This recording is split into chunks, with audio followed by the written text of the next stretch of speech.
I'm Janelle Raeburn, and I am a transport planning consultant working for the Olympic Delivery Authority for the London 2012 Games.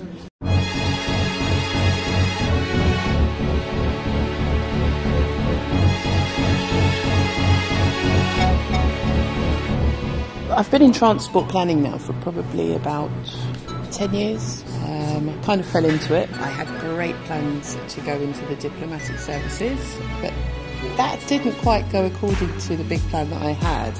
My dad worked in the transport industry and said, look, London Underground is a great graduate scheme, why don't you apply? Eventually I did, I got the job, and 10 years later I'm still in transport planning and I'm loving it. So, and it's taken me all the way here to, planning transport services for the Olympic Games. The lifeblood of London, if you like, is public transport, especially the tube. We have to move, on average, day to day, about 4 million people around the city. If you add into that people coming to see the games, spectators, people who are just coming to be part of the atmosphere, people who are coming to take part in some of the concerts that are going on, you're probably looking at an upward increase of at least 1 million more journeys, if you like, per day. So we have to obviously plan transport around that and make sure people get to their events on time. We want people to actually see the events, and it's not just about London Underground, but it's about buses, it's about taxis, I mean the whole lot really. Probably within my lifetime I won't ever get round to doing anything like I'm doing right now ever again. Of course it's exciting being part of planning for transport. I mean, probably from the outside sounds boring, but actually once you get into it and you realise, in terms of the logistics and everything that goes into it, how many people we need to move a day, on a normal day. As I say, add into that, the biggest show on earth, with an expectation of around 12 million ticketed spectators coming to the capital. That's not to mention all of those who won't have a ticket, who just want to get involved and, get involved with the vibe and the spirit of the games and everything. Then you kind of begin to realise the scale of the task that we've undertaken. Effectively, I'm making history, and how many people can say that? To really be part of it, to see it happening, to be out there when it's happening and say, I contributed to that, and to be able to tell the grandkids.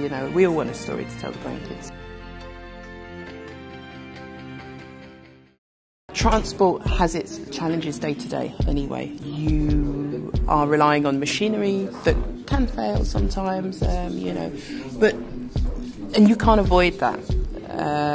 The important thing is to know what to do to fix it, to get it fixed quickly, and so that you can get people moving. We don't want them to get off and say, well, I missed the 100-metre final because my train was late and this, and I didn't get the right information. Making sure that people get to the events on time. I don't want to sound too cliched, but I have to say probably like 95% of the population around the world who will be watching the games, the 100 metres finals. Has to be. For many reasons. When I was younger in school, I used to be into sports myself, and I used to run the 100 metres myself. Yeah, didn't quite make it to the Olympic level, but anyway. And also obviously because of my heritage, the Jamaican track team, are just outstanding, and to see them, I've got no hesitation that they're going to outdo the last games, outdo themselves. So, to actually see that, witness that in my home city, I can't tell you how sort of excited and how much I'm looking forward to that. On the ground, the sense of excitement for the games is a whole mixture of feelings. If there's nerves, there's excitement. Of course, there's stress. We're hosting the world basically. People are just ready for it to happen. Of course, there are some people who think that it's going to be a disruption to the city and whatever else. But hey, how often do you get the chance to put on an event like this? I was approached by June Daly, who's the pageant president, and I entered, and hence fourth I won. And I can honestly say that it's one of the best things, best experiences I've had in my life. Things really took off for me after Miss Jamaica UK.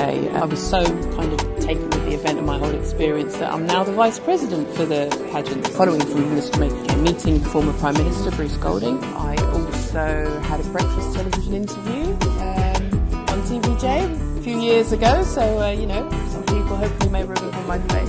Being a special guest at the friendly football match, and having a police escort to the football match, which was fantastic, and meeting Mr. Siaga and addressing the crowd, so that was fantastic. Well, obviously I'm here until the end of the game, and so that's going to be until the end of September. Immediately after, I plan to take a lovely break, and my first stop will be my homeland of Jamaica. It has to be. It's a shame I'm not going to be there for the independence celebrations. Unfortunately, not unfortunately, I'll be here for the games, and so that's great anyway. I'm sure that the celebrations will still be going on after August, so yeah, I'm hoping to go and soak up some of that really and just chill out for a bit, and then who knows, I mean, you know, there's Rio coming up, the Olympiad in Rio, so I'm hoping to get involved in some planning for that, and we'll just see. I mean, my key thing in life is about opportunity, so it's about creating them if you can, recognising them and seizing them, and so wherever the opportunities come, as long as I can recognise them and grab them with both hands, that's me really. Jamaica 50th, it means so many things to me. Being of Jamaican heritage, of course, there is that great sense of pride, you know, that thinking about how far we've come as a nation. In the grand scheme of things, you're pretty much a dot on the map, but the impact we have around the world, everywhere you go, people have heard about Jamaica, know a bit about Jamaica. Even if it's just for the music, you know, we are known. Having that sense of celebrating, you know, all that is Jamaican, all of that Jamaicanness, culminating in the 50th independence is fantastic. Just because I was born here in the UK and live here doesn't mean I've got any less sort of emotional or any less involvement in being part of those celebrations. So yeah, it means a tremendous amount to me, you know, in terms of just celebrating who we are as a people and everything that we stand for. The important thing is to recognise and acknowledge the inner strength that you have, not only as a Jamaican, because yes, we're very strong people, but as a Jamaican woman. So to actually, you know, believe in the fact that we are strong and we can achieve anything that we want to achieve, and that we have so much to give, and you know, rest assured in that confidence and go out there and achieve. I mean, right now Jamaica has a female Prime Minister, you know, so if we look at that as a benchmark, then anything is possible for Jamaican women. We've just got to go out there and be hungry and go and grab it and get it.